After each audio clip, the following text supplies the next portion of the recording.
On the way home after picking up my granddaughter at school, the 7-year-old gripped my hand tightly. "Grandma, hurry. Let's go into the restroom."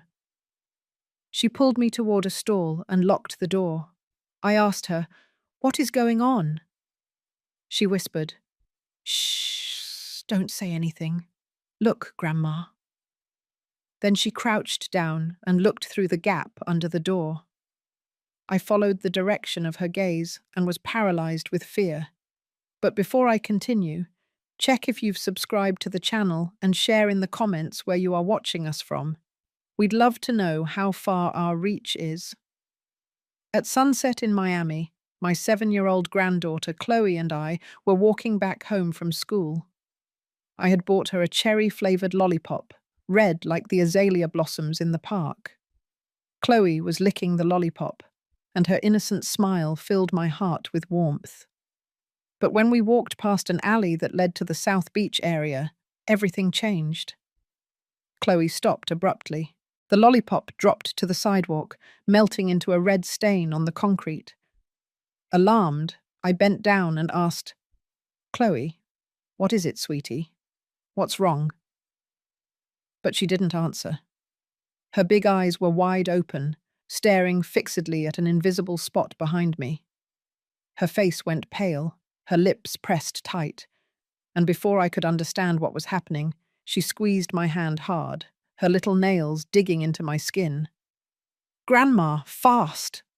Her voice trembled, almost pleading. I didn't have time to ask more before Chloe pulled me to run. The strength of a terrified 7-year-old girl was impressive. I stumbled, trying to keep up, while my heart began to pound. We crossed the crowded street, but the traffic noise faded in my mind. Chloe dragged me to a nearby public restroom, but she didn't stop at the normal stalls. She ran to the end of the hallway, where there was an old door leading to a janitor's closet. The dry click of the latch sounded like a warning. Inside, the space was so narrow I could hear my own breathing. The smell of chemicals burned my nose, and darkness enveloped us, except for a thin strip of light filtering under the door. Chloe was shaking in my arms, her small body pressed against mine, seeking refuge. She covered her mouth with her hands, trying to stifle her sobs. I hugged her tightly, feeling her heart racing against my chest. "Chloe, what is it?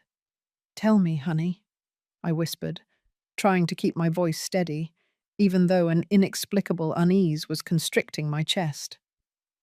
She didn't answer right away. Instead, she pointed. "Yes, look, Grandma." Her voice was barely a thread, trembling, as if speaking louder might summon something terrible. I crouched down and squinted to look through the gap. At first, I only saw the dirty floor and blurred shadows. But then, a pair of bright red high-heeled shoes appeared before me, like two lit-up cherries in the grey. They moved slowly, step by step, firm and deliberate. The sound of the heels, clock, clock, echoed on the floor, each strike like a hammer in my chest. My heart was pounding so hard that I feared Chloe could hear it. I recognized those shoes. They were Lucy's, my daughter-in-law's, the same ones she had worn to my son Charles's birthday party the week before. Chloe hid her face in my lap, her little body rigid like a trapped bird. Through the gap, I saw the shoes stop in front of the first stall.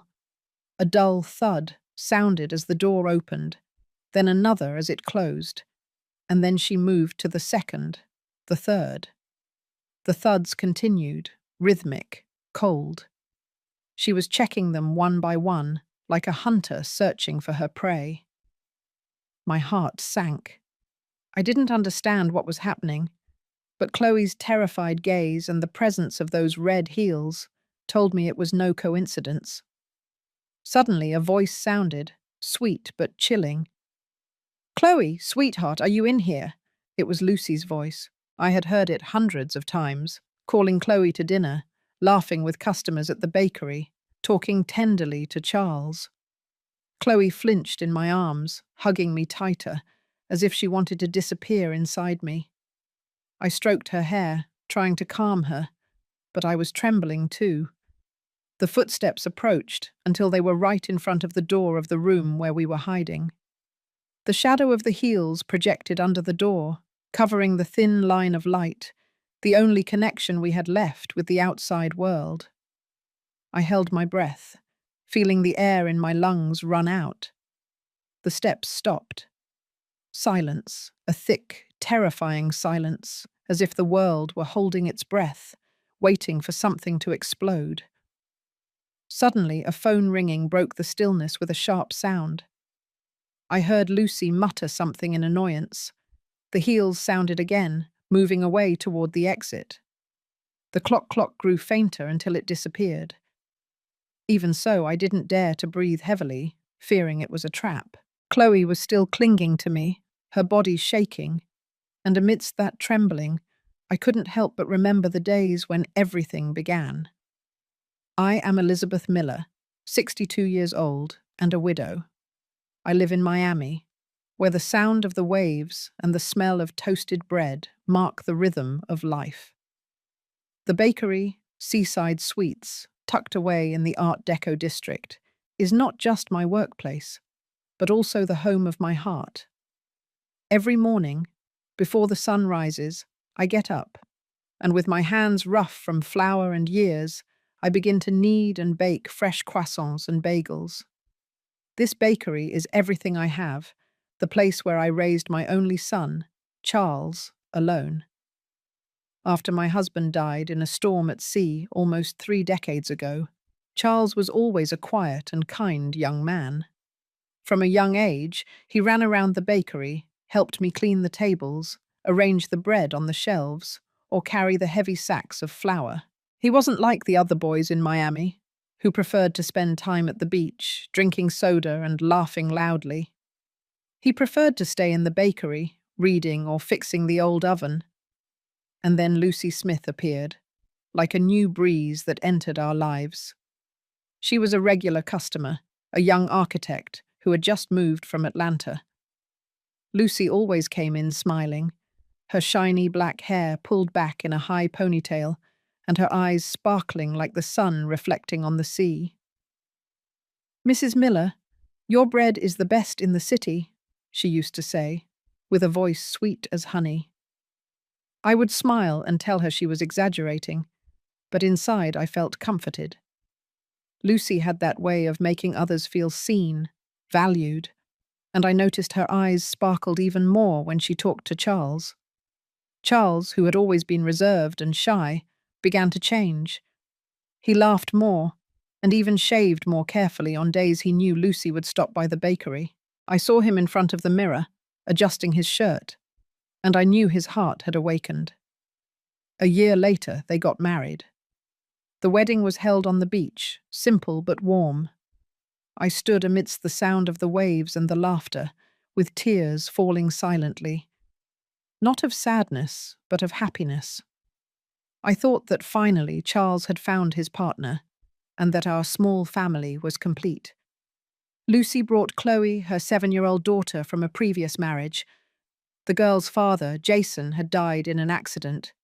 She only mentioned it once, and I didn't want to ask more. Chloe was a beautiful girl, with big round eyes and slightly curly hair. The first time she saw me, she handed me a drawing of a red azalea flower. "This is for you, Grandma," she murmured, her cheeks flushed. My heart melted. Since then, I loved her like my own granddaughter, always keeping a small croissant in my pocket to make her smile. At first, our life seemed like a dream. Lucy was a wife, and she wasn't perfect. She cooked delicious meals. The smell of homemade turkey pot pie filled the entire apartment above the bakery. She redecorated the house, changed the curtains, placed plants on the balcony, and transformed my small kitchen into an organized and bright space. But I gave one to Chloe, smiling. "This is for you." But Lucy, who was in the kitchen, took the bread from the girl's hands and replaced it with a plate of perfectly sliced fruit. Too much sugar isn't good for her, Mum, she said in a soft but firm voice. Chloe lowered her head without saying anything, although her eyes looked at me as if asking for forgiveness. I started paying attention to Chloe's gaze. She watched her mother, not with affection, but with a strange caution, as if she feared doing something wrong. One night, during dinner, Chloe accidentally spilled a glass of sweet iced tea. The glass broke on the floor, and the girl turned pale, her hands trembling. Sorry, Mum, she stammered, while picking up the pieces. Lucy didn't scold her, she just smiled. It's okay, honey. Chloe cleaned up in silence, head bowed, as if afraid of being punished for a simple mistake. Another time, I sewed Chloe a rag doll. When I gave it to her, her eyes shone, and she hugged it tightly. It's beautiful, Grandma, she whispered. But a few days later, while cleaning her room, I found the doll hidden under the bed, as if she was afraid someone would discover it. My suspicions turned into a dark cloud one afternoon, when I returned home earlier because I had forgotten my handkerchief. I went up the stairs slowly, not wanting to interrupt anyone. As I passed Chloe's room, I heard Lucy's voice, icy. What did I promise you, huh? Never lie to me. I know everything. There was no sweetness, not a trace of tenderness. I froze, my heart pounding. I pushed the door open, trying to seem calm. I'm back, I said, my voice shaky. Lucy turned around immediately. Her perfect smile returned as if a switch had been flipped. Oh, you're back, Mum. Chloe and I were playing storytelling, she said in a kind tone, as if nothing had happened. But Chloe stepped back, and her eyes looked at me pleadingly, begging me not to leave. I smiled back, but inside I knew that Lucy's was just a mask. Behind it was something that wasn't right. And now, after the sound of Lucy's heels faded in the distance, in the small janitor's closet, I waited 2 more minutes, my ear tuned to any noise. Outside, I only heard the murmur of the waves mixed with the distant shouts of someone selling cold sodas. There were no more footsteps, nor Lucy's sweet and terrifying voice. I opened the door carefully, just enough to let in a thread of light. Through the gap, I saw that the restroom was completely empty. I held Chloe up to walk out. Her legs were so weak that she practically leaned entirely on me. As I left that suffocating space and breathed the salty sea air, I thought I would feel relief. But it wasn't so. Chloe began to tremble uncontrollably, as if the fear contained for so long had finally been released. I led her to a stone bench under a sea almond tree overlooking South Beach. I bought a bottle of water from a nearby street vendor, gave it to her, and spoke softly. Take a sip, honey, then tell Grandma what happened. Chloe held the bottle tightly, but didn't drink. She just shook her head, hugging herself, as if she wanted to become invisible. I sat down next to her, put my hand on her shoulder, and tried to keep my voice calm. It's okay, Chloe. It's just you and me here. You can tell me anything. But she remained silent, her big eyes full of tears, looking at her sand-covered sandals. Then, like a breaking dam, Chloe burst into tears. She threw herself into my arms, hiding her face in my chest, while her tears soaked my blouse. I'm so scared, Grandma, she sobbed in a tiny, broken voice. Mum follows me. Those words pierced my heart like a knife. I hugged Chloe tightly, trying to contain the anger that was beginning to boil inside me. Chloe, tell me, what does your mum do that scares you so much? I asked, my voice trembling, although I tried to keep calm. Chloe took a deep breath, trying to control her sobs. Then she began to speak, in short, fragmented sentences, but full of truth. Mum doesn't just wait for me at the school gate, she said, looking toward the sea. Sometimes she sits at the coffee shop across the street. Sometimes she asks my friend Matthew what I ate or what I played with. I don't want her to know, but she always knows. I listened, feeling my heart contract. Chloe continued speaking, her voice trembling even more. Yesterday, Matthew told me that a very nice lady asked him about me, and he described her just like Mum, Grandma. She was wearing her blue blouse and the red shoes. Chloe stopped, hugging me tighter. Mum said that if I told anyone, even Dad Charles or you, she would get very sad. That she would have to take me somewhere very far away. Her words left me cold. I hugged her tighter, while rage and sadness mixed in my chest. Rage because Lucy had made the girl live with this. I won't let your mum take you anywhere, I whispered firmly, although my mind was full of questions. What was Lucy hiding? Why was she controlling Chloe so much? On the way to the bakery, I didn't let go of Chloe's hand for a second. Her small hands were icy, even though the afternoon was still warm. I looked around constantly, observing every passing car, especially the white ones, like the one Lucy usually drove. Every engine noise, every shadow that moved, made me flinch. The sunset in Miami used to be beautiful, with the sky dyed orange and red like a promise of peace. But that afternoon, those colors only seemed like a warning to me. Something was about to change. That night, when Chloe was already asleep, I waited for Charles to return from delivering the cakes to a hotel near the beach. When he came in, I saw a tired but satisfied smile on his face. "Lots of customers today, Mum," he said, taking off his flower-covered shoes and collapsing onto the sofa. I nodded, forcing a smile. I knew I couldn't keep quiet any longer. I had to tell him what had happened that afternoon. "Charles, I need to talk to you," I began carefully. He looked up, curious but calm. I took a deep breath and told him everything. How Chloe had dragged me to the janitor's closet in the restroom. The terrified look in her eyes, Lucy's red heels, and the girl's trembling words, saying her mother was following her. I told him how Chloe was shaking, about her phrases that Lucy always knew everything and that she would take her far away if she dared to tell anyone. Charles listened, but his expression changed little by little.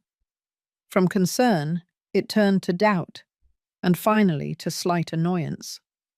When I finished speaking, he sighed, put a hand on my shoulder, and said in a low but firm voice, "Mum, you're overthinking it. Lucy is just very worried about Chloe. You know how she lost Jason. She's afraid of losing her daughter too, of not being able to protect her." His words fell on me like a bucket of cold water. I looked him in the eyes, seeking a bit of empathy, but only found protectiveness. The girl was so scared she dropped her lollipop. She was shaking in my arms. "That's not normal concern," I insisted. Just at that moment, the bedroom door opened. Lucy came out dressed in cream-coloured silk pajamas, her black hair loose, falling over her shoulders. She stood there, silent, her eyes wide open, as if she had heard everything.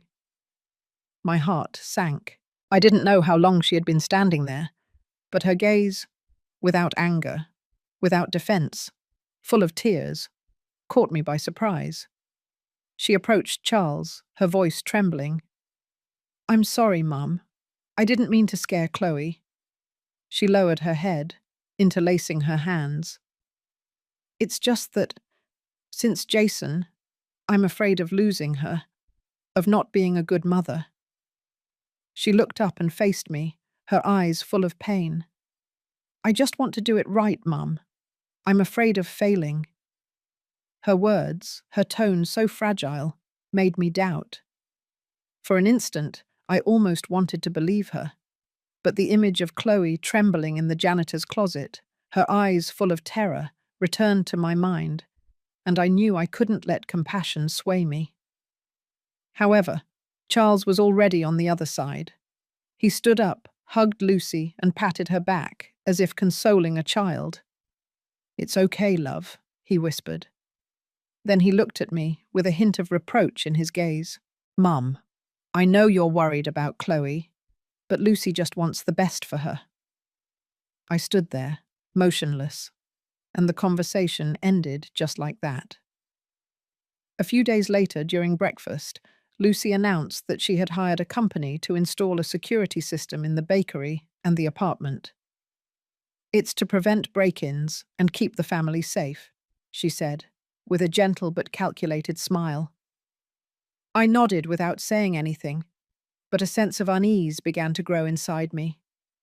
One afternoon, while cleaning the bread shelves, I discovered a tiny, almost invisible camera placed in the corner of the living room, pointing directly at the common area. Another was in the hallway, where Chloe and I used to play. The blinking red light was like empty eyes. I observed that Lucy's control became increasingly subtle. One day she placed a leather-bound notebook on the table, full of pages written in neat handwriting. "This is the family schedule," she announced enthusiastically. "I think it will help us be more organized and united." In that notebook, she had written down everything. The time I went to the farmer's market, the time Charles made deliveries, the time Chloe went to her ballet classes. She had even noted when I usually took my nap and what time I checked the oven. "Lucy, don't you think this is a bit too much?" I tried to tell her, but she just smiled. "Oh, Mom, it's just more practical. I just want everything to be clear." One afternoon, I arrived 10 minutes late.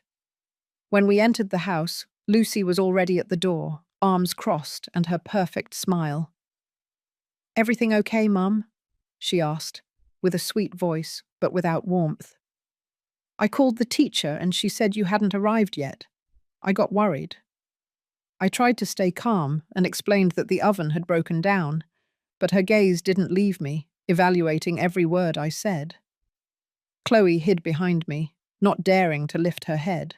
My house no longer felt like a home, but a stage, and Lucy was the director. Every gesture, every word, was under observation. I started noticing small details. How she always wiped the fingerprints from the doorknobs, as if wanting to erase any trace of error. How she organized the spice jars in alphabetical order without a single deviation.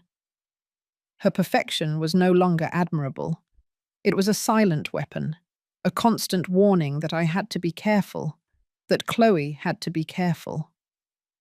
That night, around Luke 2, Geo 0 foot in the morning, the neighborhood was completely silent. Only the distant back and forth of the waves and the faint clacking of the ceiling fans spinning slowly could be heard. I was lying in bed, unable to sleep. The image of Chloe's terrified eyes in that public restroom, Lucy's fake smile, and the cameras blinking in the dark wouldn't leave me alone.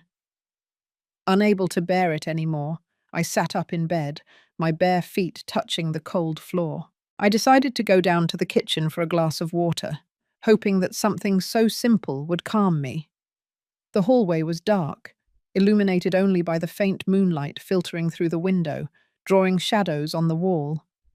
As I passed the main bathroom, a sharp crash froze my blood. Crash! The sound of something breaking rang out, with a force that was not accidental. It wasn't the noise of a cup falling. A yellowish light filtered through the gap, spilling onto the tiles like a dangerous invitation. Inside, I heard agitated, broken breathing, like someone who had just run a long distance. I took a deep breath, trying to make my own breath as silent as possible, and advanced cautiously. My trembling hand touched the door, and I pushed it slowly, just enough to look inside. Lucy was standing with her back to me, facing the large wall mirror. The white light of the fluorescent bulb projected a long, distorted shadow onto the floor. In the white porcelain sink, Fragments of a hand mirror shone like tiny abandoned diamonds. A few drops of dark blood fell from her right hand, spreading over the porcelain like abstract stains of a disturbing painting. Lucy seemed not to notice the wound. She remained motionless, her eyes wide open, staring fixedly at her reflection in the large mirror. That gaze was empty, lifeless, as if talking to an unknown version of herself. Then she began to murmur, in a voice so low that I had to strain to hear. "It wasn't my intention. I told you it wasn't my intention." Her voice trembled, as if trying to convince someone, or convince herself. She held her head with her good hand. Her body swayed slightly, as if caught in a delirium. I stayed still, my heart pounding so hard that I feared she could hear it. Suddenly her voice became clearer, more desperate. "He was the one who fell. He slipped. I just pushed his hand away." Those words chilled me. I felt a coldness run through my body, as if someone had thrown a bucket of ice water on me. He? Who was she talking about? The image of Jason, Lucy's ex-husband, appeared in my mind. But no, it couldn't be. The report said it had been an accident. Or was there something I didn't know? Fear and doubt mixed inside me, making me feel like I was standing on the edge of a cliff. Unable to contain myself, I asked in a trembling voice, "Lucy, who are you talking about?" My voice broke the silence, and Lucy jumped. She turned around sharply. Her eyes went from empty to completely terrified when she saw me. For a second, I saw pure panic in her gaze, like a cornered animal. But immediately she blinked, and a forced, twisted smile appeared on her lips. "Mum, you scared me," she said, trying to sound calm, but her voice sounded strange, dry in the middle of that silence. "I just had a nightmare, a horrible dream." Lucy quickly wrapped her bloody hand in a towel, avoiding my gaze. She hurried past me, murmuring over and over, "It was just a dream, Mum." But I knew it wasn't a dream. The way she had said, "He fell only," wasn't the way of someone who had just woken up scared. It was the voice of someone trying to convince herself of a lie, of someone hiding a terrible truth. That very night, I decided I couldn't stand idly by. I had to find out who he was.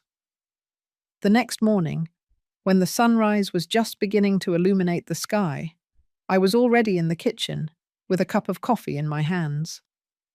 When Charles and Lucy came down for breakfast, I tried to maintain a serene tone, and told them I had to visit a sick cousin in a small town near Sarasota, and that I would probably return late. Lucy smiled and nodded. "Take care, Mum. If you need anything, call me." Her smile, as always, perfect, but cold. Charles only looked up from the newspaper to nod. In reality, I didn't go to Sarasota. I went straight to a small cafe in the historic district, where the cobblestone streets and blooming azaleas created a calm atmosphere, far from Lucy's control. I chose a secluded corner, where none of her cameras could see me. There I met with Richard Johnson, my late husband's best friend, a retired police chief from Atlanta. He was a man I trusted completely, someone who had shared nights of bourbon and conversations about the sea with my husband under the moonlight. Richard sat across from me. His wrinkled face showed the years, but his eyes were still as sharp as when he worked. I told him everything. Chloe's terrified eyes, the red heels in the public restroom, the chilling scene in the bathroom the night before. I handed him an envelope with some dollars, not much, but enough to ask him to use his experience to investigate Lucy Smith and her ex-husband Jason. I stayed later in the nearby park, pretending to read an old book, although my eyes couldn't leave the phone. Every sound, every notification, every bus engine that passed made my heart race. A few hours later, the phone vibrated. It was Richard. His voice sounded serious, firm. "Elizabeth, I found him. Jason Mendoza. He died 2 years ago. His last address was in a middle-class neighborhood in a suburb of Atlanta. The official report says, domestic accident, fall down the stairs. Too fast." Then he sent me an address by text message, along with a warning. "Be careful, Elizabeth. Something's not right." Those words left a weight on my chest, as if I had just touched an icy secret. Without thinking twice, I took the first bus to Atlanta. The trip lasted several hours. The scenery outside the window changed from the green palm trees by the sea to the arid hills of the plateau. I leaned back in the seat, my hands clutching my old cloth purse, while a single question spun in my head. What really happened on those stairs? The image of Lucy in front of the mirror, murmuring, "He fell only," repeated over and over like a stuck film. I tried to imagine Jason, the man Lucy hardly ever talked about, beyond mentioning that he had died in an accident. But the tone of panic in her voice the night before, the blood in the sink, and Chloe's terrified gaze all told me that it had been something much more terrible than a simple accident. Upon arriving at the suburb of Atlanta, I looked for the address Richard had sent me. It was a 2-story house, painted light blue, with a white fence and small cactus pots in front of the yard. But another family lived there now, a young couple with children whose laughter could be heard from the windows. I stood in front of the gate, feeling lost and confused. What should I do? Knock on the door and ask about someone who lived there 2 years ago? I was about to leave when an older woman, who was watering some azaleas in the neighboring house, looked at me with curiosity. She was wearing a somewhat worn floral dress and had her white hair pulled back in a low bun. I gathered my courage, approached her, and told her I was a distant relative of Lucy's family. "I just want to know a little more about her life before," I said, trying to sound natural, although my heart was pounding. The woman, whose name was Helen, watched me for a moment, as if trying to decide if she could trust me. Then she smiled, invited me into her patio, and offered me a glass of fresh lemonade. "Sit down, dear." After a few minutes of light chat about the weather and the neighborhood, she began to talk. "Lucy? Yes, a very pretty girl, but she always seemed tense," Mrs. Helen said, lowering her voice as if afraid someone might hear. "Her husband, Jason, was a good man. He always brought donuts for the neighborhood kids and smiled all the time." She told me that their life looked perfect from the outside. A nice house, Chloe always well-dressed, and Lucy taking care of every detail. But the walls were thin, and she often heard them arguing. "Lucy was obsessed with being a perfect mother," Mrs. Helen said, looking into the distance. "She controlled everything that had to do with Chloe, the food, the clothes, even her friends. Once I saw her standing outside the school, watching the girl play from afar, without blinking." Then she stopped, looking around as if afraid someone was listening. "The night he died," she lowered her voice even more, almost to a whisper. "They argued very loudly. The whole neighborhood heard them. Jason was shouting that he couldn't take it anymore, that she wasn't right in the head, and that he was going to file for divorce to get custody of Chloe." I felt my throat dry and squeezed the glass of lemonade tightly, Mrs. V. Helen continued. "Jason had talked to my son, who is a lawyer, about gathering evidence that Lucy was unfit to care for her daughter. He was afraid that she would do something inappropriate. After the shouting, there was a very loud thump," she recounted, and her eyes darkened. And then silence, a horrible silence. The next morning, the police arrived. They said it was an accident, that Jason fell down the stairs. But she paused, looking directly at me. Nobody believed it was an accident, Ma'am, but nobody dared to say anything. Lucy's look after that, it was scary. Her words sent a chill down my spine, as if a blast of icy wind had cut through the afternoon heat. I thanked Mrs. Helen, my hands trembling as I set the glass on the table. On the bus back to Miami, I looked out the window without really seeing anything, only images. Mrs. Helen's words, Lucy's terrified whispers up in the bathroom, and Chloe's scared eyes intertwined, forming a frightening picture. I returned to Miami when the sky was already beginning to darken.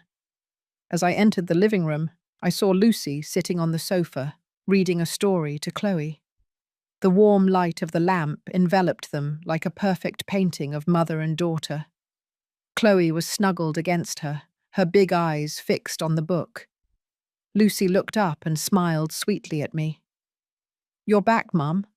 How was the visit with your cousin?" That smile, which had once seemed warm to me, now made me shudder. It was too perfect, too measured, like a mask without cracks.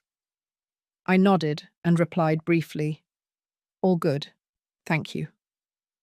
I had to wait until Chloe fell asleep, until Charles returned from the bakery, until I found a moment to speak with my son alone. I sat in the living room with a cup of cold tea in my hands, trying to organize the chaos of my thoughts. The image of Lucy in front of the broken mirror, her trembling voice, and Mrs. Helen's account mixed in my mind like a whirlwind, dragging me to the center. I had to talk to Charles, but how could I make him believe me? How could I destroy my son's faith in the woman he loved without destroying our family at the same time? Luke 10. Joe 0 foot that night. After we closed the bakery, Charles and I were in the kitchen, going over the accounts for the month. That night, that was our place, the space that had always been for mother and son, where he did his homework as a child, where I taught him to knead and roll out dough. Now, under the dim light, Charles looked tired, but there was a slight satisfaction on his face as he saw the numbers in order. I closed the kitchen door. The dry sound of the lock was like a declaration. This conversation should not be interrupted. "Charles, I need to talk to you," I began in a quiet but firm voice, although my heart was pounding. Charles looked up and smiled slightly. "What is it, Mum?" I told him that Jason wanted to divorce and keep custody of Chloe because he feared Lucy was not mentally well, and I recounted that fateful night, the crash, the subsequent silence, and how no one in the neighborhood had believed it was an accident. Charles listened, but his expression changed little by little. First it was surprise, then doubt. "Mum, those are just neighbor gossip," he said, with a somewhat annoyed tone. "You know how they are. They love inventing stories." I looked him directly in the eyes, trying to keep my voice steady. "Charles, the other night, I heard Lucy in the bathroom. She said, 'He fell only,' as if trying to convince herself. Don't you understand?" The conviction in my voice finally shook him. He slumped into the chair, put his hands to his head, and murmured, "What are you talking about, Mum? It can't be. Lucy wouldn't. She couldn't." But before he finished the sentence, the kitchen door opened. Lucy was there, with a glass of water in her hand, her eyes wide, full of tears. No one knew how long she had been listening, but that look was enough for me to understand that she had heard enough.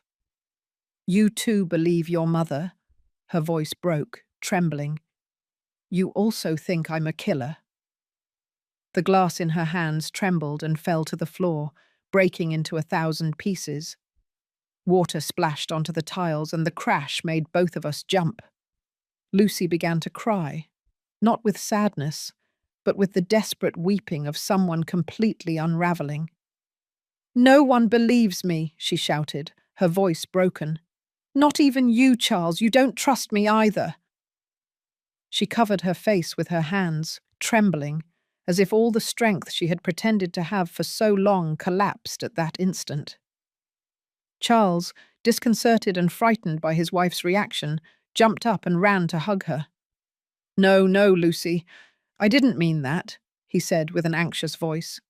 "Calm down, my love. Of course I believe you." He held her carefully, stroking her back, with an expression of panic, as if afraid she would break, just like the glass on the floor. I remained motionless, feeling like a stranger in my own house. Charles led her toward the bedroom, but before leaving, Lucy turned to look at me. Tears were still running down her face, but in her eyes I saw something icy, full of hatred. That look needed no words. It was a silent threat. "You destroyed everything. This is war." From the next day, the house became a divided territory. Lucy forbade me from getting close to Chloe. "I think it will be better if I take and pick up Chloe myself," she told me one morning, with a sweet but cutting voice. "You have a lot of work at the bakery. I don't want to give you more worries." I wanted to protest, but Charles's exhausted and pleading look compelled me. At home, the door to Chloe's room remained always closed, and I could only see her in small glimpses when she silently passed through the living room, head down. Dinners became unbearably silent. Charles tried to converse, telling anecdotes about a funny customer or some news from the paper, but his voice sounded forced, as if trying to cover up the abyss opening between Lucy and me with words. We didn't exchange words, only sharp glances like knives. In Lucy's eyes, I no longer saw my daughter-in-law or the woman I had once welcomed into this family. Now I saw someone who considered me her enemy, the greatest threat to the secret and the life she had built. At midnight, a strange noise woke me up. I sat up abruptly, my heart racing, my bare feet touching the cold floor. I pressed my ear to the wall, trying to hear better. Lucy's voice resonated, low but insistent. "Hurry, Chloe, put on your coat. We're going on an adventure, like the princesses in the stories." Then I heard Chloe's voice, small but full of fear and resistance. "I don't want to go anywhere. I want to stay with Grandma and Dad Charles. Mum, let go of me." Her heartbreaking cry was like a knife that pierced my heart. Without thinking, I ran out of my room, barefoot, down the dark hallway. The front door was wide open. The cold sea wind entered, dragging the salty smell. I ran to the balcony and looked out at the coastal street, deserted, illuminated only by a few yellow streetlights. Under that dim light, I saw Charles's van, the one he used to deliver bread, with the engine running. Lucy was pushing Chloe toward the back seat. The girl resisted, her small hands trying to push her away. Her crying was muffled when the vehicle door slammed shut. The engine roared, and the car disappeared into the darkness. The red taillights blinked like two furious eyes before disappearing around the curve at the end of the road. I stood there, paralyzed, feeling the ground open beneath my feet. Without thinking, I ran to Charles's room and knocked hard on the door. "Wake up! Lucy took Chloe. She took your van." Charles sat up, startled, still half asleep. But when he saw my expression, he got up immediately. "What are you saying, Mum? Where did she take her?" he asked in an alarmed voice. I told him everything I had seen, trembling but determined. Panic was reflected on his face. He picked up his phone with trembling hands and checked an app. "The GPS! I have the tracker on the van!" he shouted, with a gleam of hope in his eyes. On the screen, a red dot was moving quickly toward the north. We got into my car and sped down the highway toward the airport. Along the road, Charles called the police to report a child abduction. His voice trembled between fear and rage. "They say they'll block the exits," he muttered. But both of us knew we couldn't just wait. I clutched the door handle, my eyes fixed on the red dot on the phone. The highway was long and dark. Only our car's headlights cut through the night. The sea roared outside, and the wind whistled as it passed through the slightly open window. Charles didn't say a word. His hands clung to the steering wheel, his eyes red-rimmed, as if fighting the thoughts that devoured him inside. After almost an hour, the red dot stopped in an isolated area by the sea. A patrol car also arrived. The headlights illuminated the entire place. Charles's van was there, with the doors open, but empty. Further ahead, on the sand, by the water, I saw a figure. It was Lucy. She was holding Chloe against her chest. The girl's body was trembling. In the faint moonlight, I saw Chloe trying to break free, but Lucy's arms squeezed her like a trap. Lucy cried and shouted toward us when she saw the lights. "Don't come closer! I won't let you take my daughter." She didn't look like a mother protecting her child, but a desperate, cornered bird, ready to break its wings to keep what it loved most. The girl's tears were visible. The officers began to approach slowly. One of them took a megaphone and spoke in a firm but calm tone. "Mrs. Smith, let her go, please. No one wants to hurt you or the child. We just want to talk." But Lucy shook her head, hugging Chloe tighter, backing away toward the shore. "You don't understand," she shouted, her voice in pieces. "Chloe is all I have. I can't lose her." I felt my heart break looking at Chloe. She looked up at me, her eyes full of tears, and moved her lips as if trying to say "Grandma." I wanted to run and snatch her from Lucy's arms, but Charles held me back, whispering, "Mom, let the police handle it. Please." His voice trembled. I stood still, tears falling uncontrollably. I had promised to protect Chloe, and yet there she was, in front of me, out of my reach. An officer, a young woman with a soft voice, stepped forward with her hands up, showing she had no weapons. "Lucy, I know you love Chloe," she said in a serene but firm tone. "But you are scaring her. Look at her. She needs to be safe." Those words seemed to reach Lucy. She looked at Chloe, and for an instant I saw pain cross her eyes. Little by little, she loosened her arms, and Chloe, like a released bird, ran toward me, threw herself into my arms, and burst into tears. "Grandma, I was scared," she whispered, her small body trembling as I hugged her. Lucy didn't resist. She just stood still, looking at Chloe with a mute desperation. Charles, a few steps away, was pale, unable to believe what he was seeing. "Lucy," he murmured, not daring to approach. I squeezed Chloe against me, feeling relief and sadness at the same time. Chloe was safe, but our family was already broken.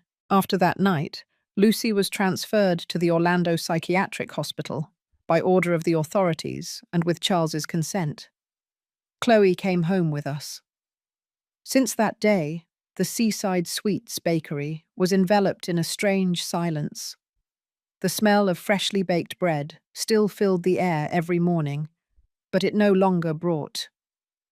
Charles worked tirelessly, from dawn until late at night, as if kneading and distributing bread was the only way to escape the pain. One afternoon, while cleaning the shelves, the phone rang. It was a nurse from the Orlando Psychiatric Hospital. Her voice was soft but professional. "Mrs. Miller, Mrs. Smith's condition has improved. She has started talking and she wants to see you and Mr. Charles." I stood motionless, clutching the cloth in my hands. See Lucy? After everything that had happened, a part of me wanted to refuse, to leave everything behind. The road wound through dry hills until it reached the hospital, situated on a green hill. The white walls and well-kept gardens gave a strange sense of peace, completely opposite to the chaos inside me. I took Charles's hand as we entered, feeling it tremble. He didn't say anything, but his look, full of pain and confusion, said it all. They led us to a common room, with large windows that overlooked the Sierra Madre Mountains. And there, by the window, was Lucy. She had changed. She no longer had the shiny black hair or the elegant silk outfits. She was sitting, looking outside, with a lost expression. When we entered, she didn't turn around immediately. Charles spoke first, his voice hoarse. "Lucy, we came to see you." I heard the pain in his tone, as if every word weighed tons. Lucy flinched slightly and looked at us. Her eyes no longer had that cold hatred I remembered, only a deep, infinite sadness. She nodded and motioned for us to sit down. Silence filled the room, interrupted only by the wind coming through the window. Then she began to speak, her voice trembling and weak, as if the words had been trapped inside her for years. "My mother left me at the door of an orphanage," she began, her gaze fixed on the distance. "Just before, during a fight, he yelled at her that she didn't deserve to be a mother." I listened, my heart contracting. Lucy told how she grew up in the orphanage, forced to pretend she had a happy life, so as not to feel excluded. "I learned to smile, to make people like me," she said, her voice broken. "But I was always afraid of being abandoned, of being seen as a person with no origin, no worth." I watched her, and for the first time, I didn't see the perfect woman with the impeccable smile, but a frightened child trying to hide her pain behind a shiny mask. "Then I met Jason," she continued, her voice softer. "He was 10 years older, a successful businessman. He made me feel safe. He gave me the chance to have the perfect family I never had." But that perfection crumbled when Jason discovered her past.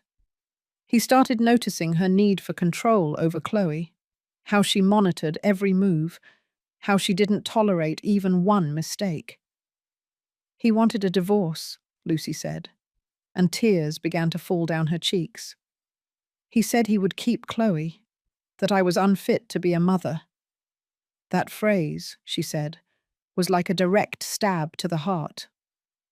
That night we argued. Jason shouted the same thing my father told my mother. "A woman like you doesn't deserve to be a mother." Those words were like a switch. Her voice broke. She covered her face with her hands, trembling. "I lost control. I just wanted him to shut up." She stopped. She took a deep breath, as if gathering strength to continue. We struggled at the edge of the stairs. I pushed his hand away from me. He lost his balance and he fell. I only heard a dry thud. She broke into sobs, her hands clasped together. I panicked. I pretended it had been an accident. When the police believed me, I thought I could keep Chloe, start over. Lucy looked up and stared at me, her eyes full of pain. Since then, I lived in fear. I was afraid she would tell that I wasn't a good mother. I was afraid of losing her. The room fell silent. Only Lucy's soft sobs could be heard. Charles approached, knelt beside her, and hugged her.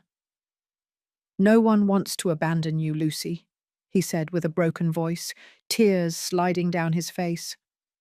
"I'm sorry. I'm sorry for not understanding you." I stayed there, motionless, unable to move. For the first time, I didn't see a monster. I didn't see the woman with the fake smile and the terrifying red shoes. I saw a broken human being, a soul full of scars, clumsily hidden behind a facade of perfection. Several months passed. Lucy was transferred to a more specialized treatment center, far from Miami, where doctors said she would need a lot of time to heal the deep wounds of her mind. I don't know if she will ever be the same, but I hold on to the hope, however minimal, that she finds the peace she lost so long ago. Life in Miami, little by little, returned to its course. My bakery continued to open every day. The aroma of baked bread and coffee still filled the air, reminding me that no matter what happens, life goes on. I wake up every morning, knead, bake, and receive the smiles of the regular customers.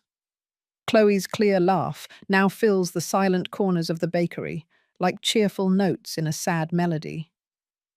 One sun-drenched afternoon, I was behind the counter teaching Chloe how to sprinkle powdered sugar over the freshly baked croissants. She wore an apron that was too big and carefully used a star-shaped paper mold to decorate the pastries. "Look, Grandma, how pretty!" she exclaimed, her eyes shining as the sugar grains fell, forming a bright star. I smiled, unable to contain the joy of seeing her so full of life. "It's beautiful, my princess," I told her. Charles was sitting at a table in the corner, working on the bakery's accounting. He occasionally looked up and smiled when he saw Chloe. The lines of worry on his forehead had softened, although I knew the pain was still there, hidden beneath an apparent calm. He spoke little of Lucy, but he still wore his wedding ring, as a reminder of the love he once felt for her. Watching him with Chloe, I felt some comfort. Our family, although fractured, continued to find a way to rebuild day by day. Suddenly, Chloe stopped her hands, the mold suspended over the pastry. She looked at me with clear eyes, but with some doubt. "Grandma?" she asked in a low voice, as if afraid of breaking something fragile. "Is Mom coming back?" That question was like a needle and thread. A bit of white flour stained her cheek, and I gently wiped it away before smiling softly at her. "Of course, my love. Your mum is in a special place, learning to live peacefully and happily. Just like you. When you learn to read a difficult book, she also needs time." Chloe nodded, although her gaze was still full of doubts. I hugged her, feeling her small, warm body against mine. "Someday, when your mum has finished her lesson, she will come back," I whispered, although even I didn't know if it was true or just a way to console her. She didn't answer, but snuggled closer into my arms, trusting me. In that instant, I knew that regardless of what happened that night.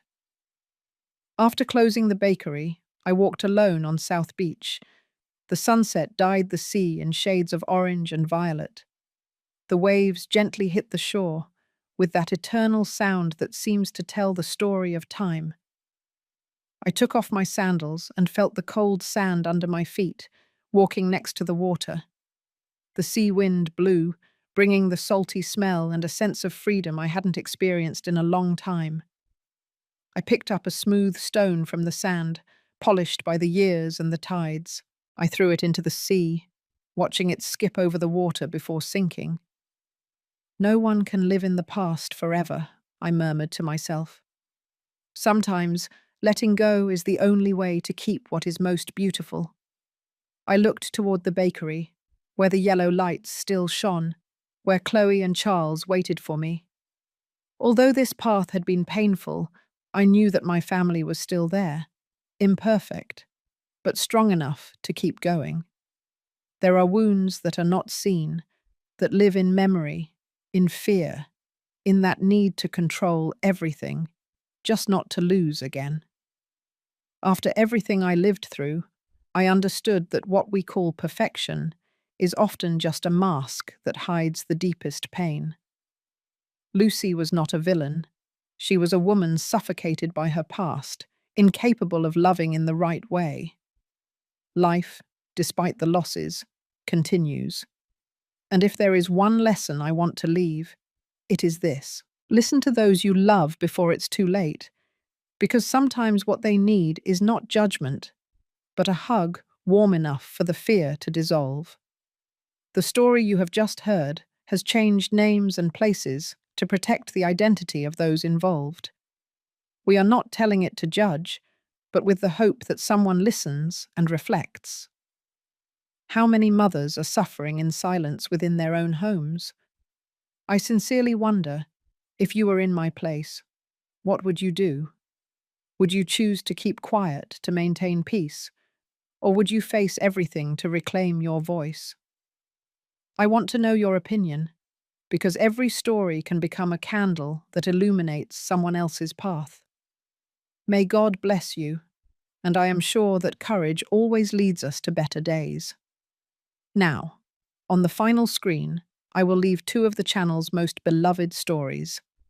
I'm sure they will surprise you. Thank you.